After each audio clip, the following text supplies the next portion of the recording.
Circle के बारे में थोड़ी जानकारी आपको देना चाह रहे हैं, इसको आप ध्यान से देखिए और समझिए। वृत्त वह बिंदु का बिंदु पथ है जो किसी बिंदु से उसकी नियत दूरी समान होती है, नियत दूरी समान होती है। ये इसका केंद्र है, इसको हम ओ द्वारा दर्शाते हैं। यहां पर कोई बिंदु है, ठीक है, तो ये केंद्र एक फिक्स पॉइंट होकर एक रोटेट किया जाए तो जो आकृति आपको बनती है वो वृत्त कहलाता है। क्या कहलाता है? वो वृत्त कहलाता है। केंद्र से उस पथ की दूरी, जहां पे चक्कर लगा रहा है कोई व्यक्ति, चक्कर लगा रहा है, तो केंद्र से उस पथ की दूरी को त्रिज्या कहते हैं। तो इसका नाम क्या दिया गया है? त्रिज्या। यदि त्रिज्या को दुगना कर दिया जाए तो व्यास दे देता है। क्या दे देता है? व्यास।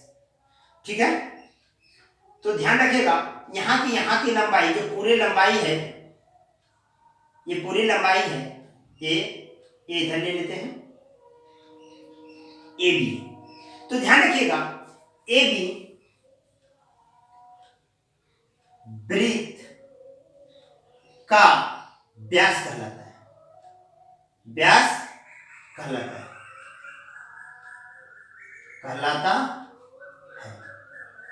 ठीक है। ओ ए तथा ओ बी, ओ ए या ओ बी वृत्त की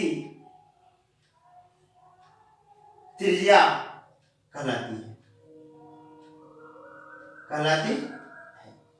ध्यान रखिएगा दोस्तों, ठीक है। अब ध्यान दीजिएगा, अब यहां से जो लकीर जाएगी ये जीवा कहलाता है। क्या कहलाता है? जीवा, ठीक है। अब देखिए, इस लाइन को थोड़ा ध्यान दीजिए, इस लाइन को हम लोग चाप कहते हैं, चाप। क्या कहते हैं? इसको बोलते हैं आर्क, इसको बोलते हैं कॉर्ड, इसको बोलते हैं रेडियस, इसको बोलते हैं रेडियस, और इसको बोलते हैं डायमीटर, इसको बोलते हैं सेंटर। ध्यान रखिएगा, ठीक है, ये सब को ध्यान रखिए। फिर दूसरा वृत्त से हम समझाना चाह रहे हैं। अब ध्यान दीजिए, ये यहां आया, हो सकता है ये यहां जाए, अब ये यहां जाए, ये बढ़ते बढ़ते बढ़ते बढ़ते पूरा फिगर बन सकता है। ये सब क्या कहलाएगा? जीवा कहलाएगा। सब क्या कहलाएगा? जीवा। तो यहां से नोट बिंदु आती है, इसको नोट में याद रखिएगा। वृत्त की सबसे बड़ी जीवा व्यास कहलाती है, व्यास कहलाती है। ध्यान रखिएगा दोस्तों, यह व्यास, ये जीवा जो है सब जीवा है, ये भी जीवा, ये भी जीवा, ये भी जीवा, ये सब जीवा है। तो वृत्त की सबसे बड़ी जीवा व्यास कहलाती है। क्वेश्चन में आता है वृत्त की सबसे बड़ी जीवा डैश डैश कहलाती है, तो वहां दोस्तों मानिएगा क्या? व्यास मानिएगा। वृत्त की सबसे बड़ी जीवा क्या कहलाती है? व्यास कहलाती है। सबका नामकरण याद रखिएगा, सब जीवा है, ये सब जीवा है, ये क्या है? सब जीवा है, लेकिन सबसे बड़ी जीवा का नाम दिया गया है क्या? स्पेशल व्यास। उसका नाम क्या दिया गया है? सबसे बड़ी जीवा का नाम क्या दिया गया है? व्यास। ये सब आप इसमें डिटेल करके याद रखिएगा।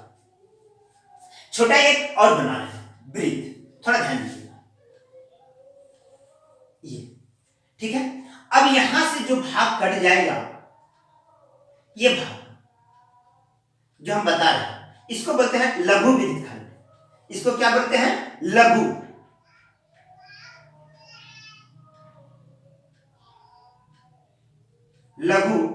वृत्तखंड। क्या कहलाएगा? लघु वृत्तखंड। अब ऊपर वाला क्या कहलाया जाएगा? दीर्घ वृत्तखंड। ऊपर वाला क्या कहलाएगा? दीर्घ वृत्तखंड। ये वृत्त के दो भागों में बांट दिया।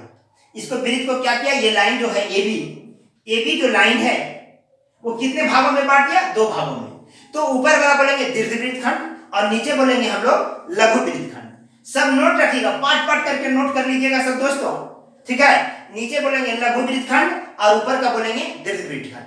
तो ध्यान दिए, ये नीचे और ऊपर नहीं, जब आपको आकृति में लगेगा जो सबसे बड़ा है उसको दीर्घ वृत्त खंड बोलिएगा और जो छोटा होगा उसको लघु वृत्त खंड बोलिएगा।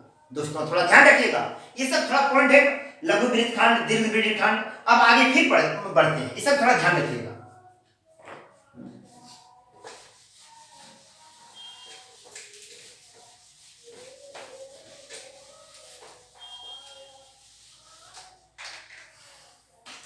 ध्यान रखिएगा, तो ये दो भाग में कट गया, तो ये छोटा लगा इसको लघु वृत्त खंड और बड़ा जो है उसको दीर्घ वृत्त खंड बोलते हैं, ठीक है। ये जान गए आप, चलिए ओके। अब यहां ये केंद्र है, केंद्र से ये जो ऐसी जो आकृति आप देखते होंगे कभी कभी, ये त्रिज्या खंड है। ये क्या है, इसका नाम दिया गया है लघु त्रिज्य खंड। छोटा है, ऊपर वाला भी त्रिज्य खंड है, ठीक है।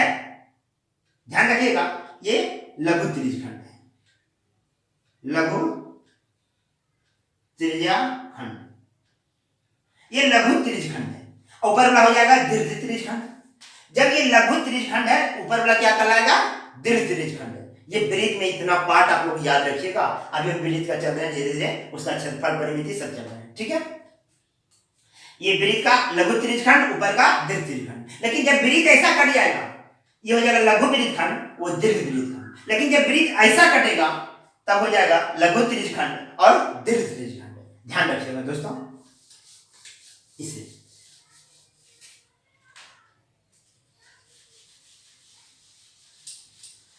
अब चलते हैं।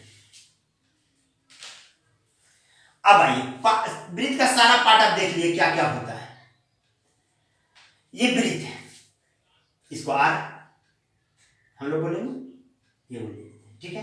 तो वृत्त का सारा पॉइंट याद रखिएगा। पहला, वृत्त का क्षेत्रफल, वृत्त का क्षेत्रफल पाई आर स्क्वायर। पाई का मान 22/7 रखिएगा। जब आपका क्वेश्चन में नहीं दिया रहेगा तो 22/7 रखिएगा। यदि क्वेश्चन में पाई का मान ये दिया हुआ है तो आप यही लेंगे, ठीक है। वृत्त का क्षेत्रफल क्या होता है, पाई आर स्क्वायर। तो जब पाई का मान नहीं दिया हुआ रहेगा तो ये लीजिएगा, और जब दिया हुआ रहेगा ये दिया हुआ रहेगा। दोनों से दिया हुआ रहेगा। कभी कभी एग्जाम में क्या करता है, पाई का मान 22/7 देता है, कभी ये देता है। यदि नहीं दिया हुआ है ये लीजिएगा, ये नहीं लेंगे।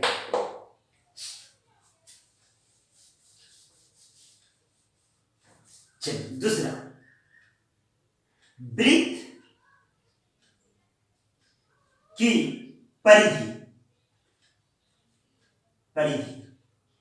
2 पाई आर। वृत्त की परिधि क्या होती है, 2 पाई आर। ये ध्यान रखिएगा, वृत्त का क्षेत्रफल से रिलेटेड ये चीज याद रखिएगा, ठीक है। तीसरा पॉइंट,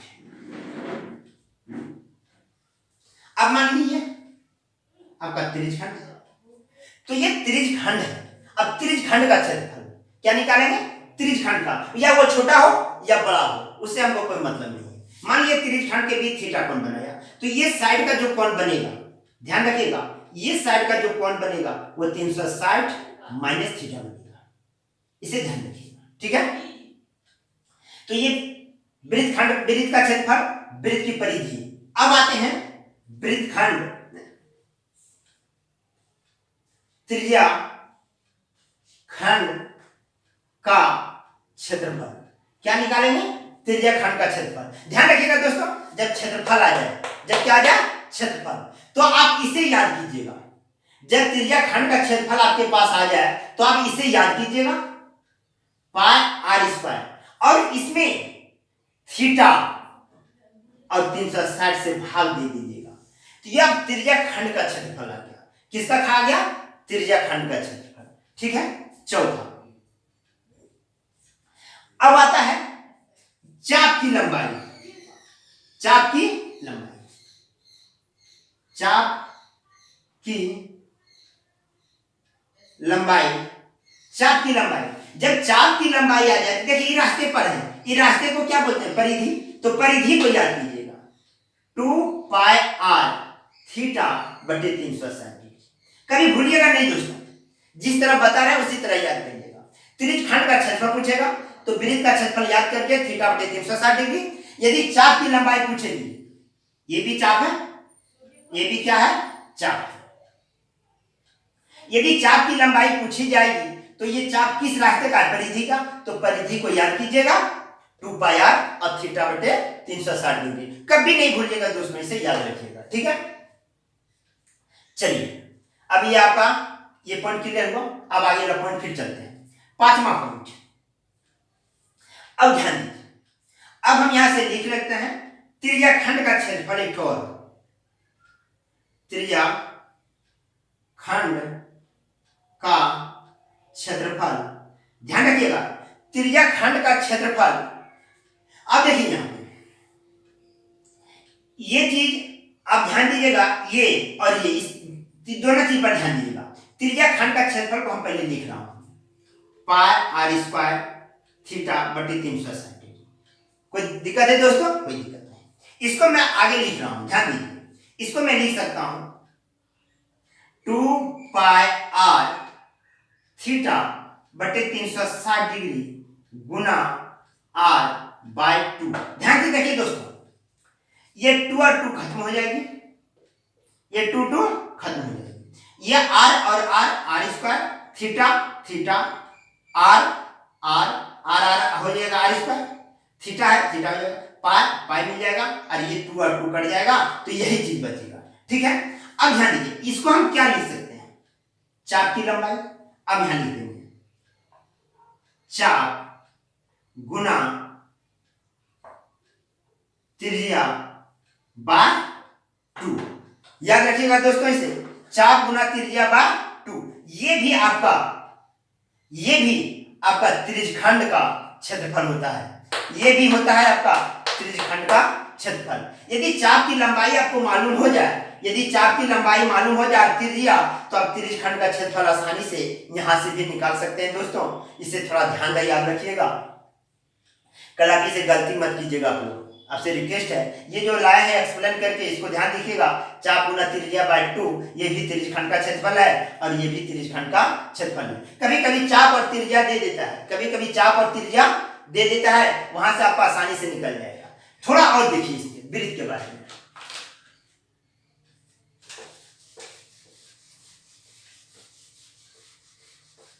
ये छठा पॉइंट है।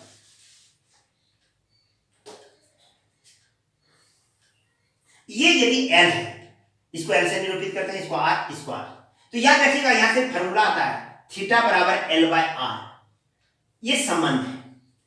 और यहां याद रखिएगा थीटा का मान रेडियन में होता है, रेडियन में होता है। थीटा का मान किस में लेना है? रेडियन में। यदि डिग्री में है तो उसे रेडियन में बदल देंगे, यदि डिग्री में है तो रेडियन में बदल देंगे। यदि 60 डिग्री है तो इसको रेडियन में बदलना चाहते हैं, तो पिछले क्लास में हम बताए थे 180 डिग्री बराबर पाई रेडियन, इसलिए 1 डिग्री बराबर पाई बाय 180, इसलिए कितना डिग्री? 60 डिग्री बराबर, तो पाई बटे 180 गुना 60, तो पाई बाय 3 रेडियन। अब जब थीटा को रेडियन में बदलिएगा, जब थीटा को रेडियन में बदलिएगा और थीटा r या l निकालने के लिए जाएगा, उस समय पाई का मान 22/7 रखिएगा। दोस्तों थोड़ा ध्यान रखिएगा, इस फार्मूला को आप विशेष ध्यान रखिएगा, गलती कदापि नहीं कीजिएगा। थीटा बराबर L/R, थीटा का मान यदि डिग्री में दिया हुआ है तो उसे पहले रेडियन में कन्वर्ट करेंगे। किसमें कन्वर्ट करेंगे? रेडियन में। यदि रेडियन में कन्वर्ट हो गया तो थीटा का मान ये रेडियन में रखिएगा पहले ये काम। उसके बाद जो भी आपको L और R का मान निकालना पड़ेगा, उस समय पाई का मान 22/7 लीजिएगा। दोस्तों थोड़ा इसे याद रखिएगा। आगे बढ़ते हैं।